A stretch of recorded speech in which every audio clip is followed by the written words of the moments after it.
목포 백년대로 일대입니다. 400세대가 넘는 아파트 단지가 새롭게 들어서고 있습니다. 인근의 또 다른 마을, 이곳 역시 비슷한 규모의 신축 아파트 건설이 한창입니다.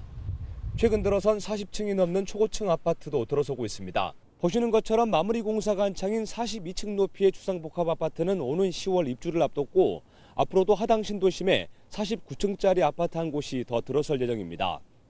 현재까지 목포에 들어선 아파트 단지 수는 모두 191곳. 이 가운데 최근 3년 새 지어졌거나 현재 건축되고 있는 아파트는 목포에만 모두 11,000여 세대에 이릅니다.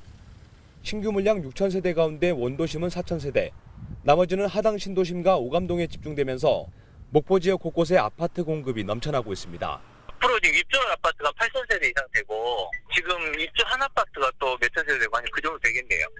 하지만 소비자에겐 선택의 폭이 넓어진 측면도 있는 반면 아파트 공급이 지나치다는 지적도 나오고 있습니다. 늘어나는 공급량에 비해 목포시의 인구는 지속적으로 감소세를 보이고 있기 때문입니다. 최근 2년만 보더라도 목포시의 인구는 2017년 23만 4천여 명에서 지난해 23만 2천여 명으로 10% 정도 줄었습니다. 하지만 목포시의 주택 보급률은 지난해 98.8%에서 올해 100%를 넘어설 만큼 아파트 공급은 계속되고 있습니다. 전문가들은 실질적인 인구 유입 정책 없이 아파트만 늘어나면 베드타운으로 전락할 우려가 높다고 말합니다.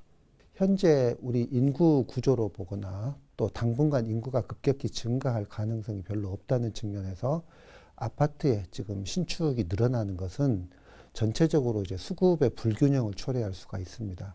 우리가 이제 지방 정부가 행정력으로 인해서 이제 인허가 부분으로 조절을 하는데 지금 인허가 부분에서 조금 실패한 것으로 보입니다.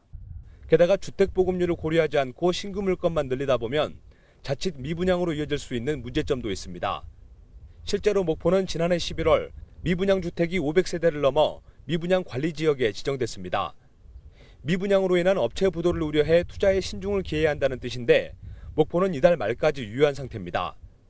다만 현재 목포시의 미분양 주택은 280여 세대로 6개월 전과 비교하면 3분의 1 정도 줄었습니다. 하지만 신규 물건이 분양 실적을 내지 못한다면 또다시 관리 대상에 포함될 수 있습니다. 그런데도 최근 건설업체 두 곳이 신축 아파트를 짓겠다며 건축 허가를 신청했고 목포시는 법적인 문제가 없다면 허가를 내줄 수밖에 없다는 입장입니다. 시에서 너무 많다 그런다고 해서 그거를 하는 거는 안 되죠. 못하죠. 자기 본인들도. 사유지에 내가 하는데 그걸 딱히 제재할 수 있는 방안은. 더 큰 문제는 주택 공급률이 이미 100%를 넘어섰는데도 대규모 택지 개발 사업이 추진되고 있다는 점입니다. 목포 임성지구에 예정된 아파트 단지 규모는 모두 10,000여 세대.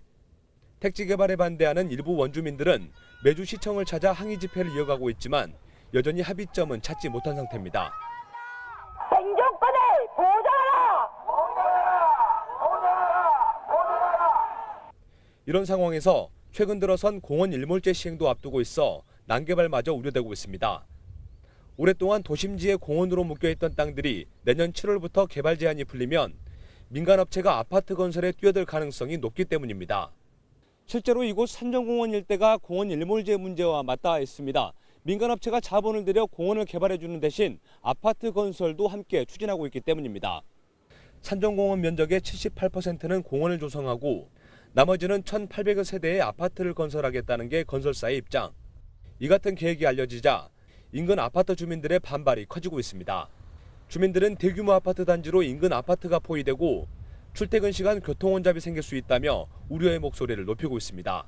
지금 백년지구가 개발이 많이 되어가지고 아파트가 엄청 많잖아요. 지금도 이제 교통 문제가 심각한데 앞으로 교통 문제도 있고 일조권의 방해도 있을 수도 있고. 하지만 목포시는 재정 여건이 어려운 만큼 공원 조성은 민간 투자밖에 대안이 없다는 입장입니다. 지방 재정이 열악하기 때문에 이걸 일시에 보상을 할 수가 없는 부분이고요. 그러다 보니까 이게 하나의 차선책인 그 마지막 대안으로 이루어지는 사업이 민간공원 조성 사업이 되겠습니다. 이렇듯 계속되는 공급에도 불구하고 집값은 안정을 찾지 못하고 있습니다. 전남의 평균 아파트 분양가는 3.3제곱미터당 800만 원 선. 2014년을 100으로 잡고 분양가격의 변동률을 측정했을 때 전남의 분양가격 지수는 136으로 전국 수준보다 웃돌고 있습니다. 때문에 실수요자들에겐 아파트 가격이 부담일 수밖에 없습니다. 8,900에서 1,000만 원 정도면 1,000만 원도 넘는다고. 비싸다고 보죠. 여행 가는 사람들은 못 들어가요. 지금 보면 보통 3억 넘게 들어가는데 이거 돈 어디서 나서 3억 가고 또. 도시개발의 열기 속에 과잉 공급이 우려되는 목포의 아파트 건설 바람. 지나친 개발로 우죽순 생겨나는 아파트 때문에 자칫 근대 역사 문화 도시의 이미지를 해치지 않을까 우려됩니다. 헬로티비 뉴스 고정민입니다.